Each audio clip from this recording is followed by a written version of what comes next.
देखु पूर्वतन मुख्यमंत्री तथा वर्तमान विरोधी दल नेता आज जहाँ सामाजिक गणमाध्यम उल्लेखनीय करछंती ताहा निश्चित भाव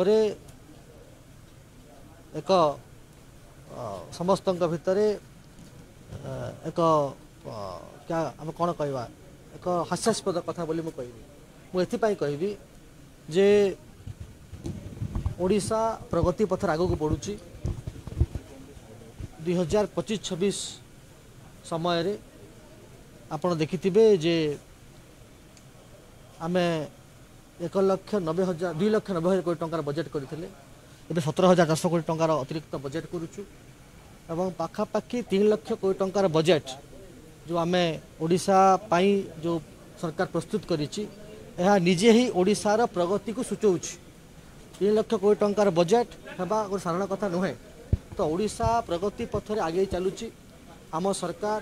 कृषक सहित अच्छी आम सरकार महिला सहित अच्छी आम सरकार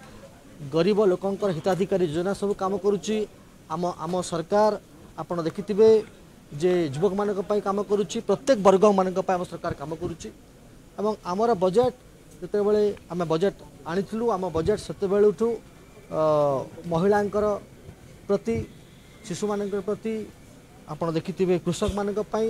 आपड़ देखिथिबे जे एजुकेशन पई हेल्थ पई प्राइमरी फोकस रे अछि तो निश्चित भाव रे एबे तो विधानसभा चलीची एवं निजे से विरोधी दल नेता अछंती मान्यवर पूर्वतन मुख्यमंत्री से आसिकरी विधानसभा तांकर जुक्ति उपस्थापन करंतु जे काहे से कथा कहि सामाजिक गणमाध्यम रे एवं आमे उत्तर देव प्रस्तुत अछु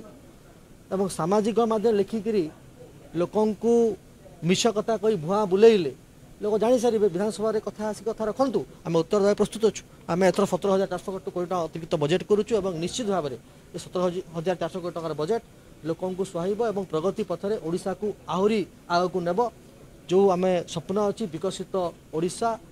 करूँ से एक निश्चित सहायक हम किसी कमी ना से कथा तो मुझे कहूँ से कथा आसिक विधानसभा चलला बेले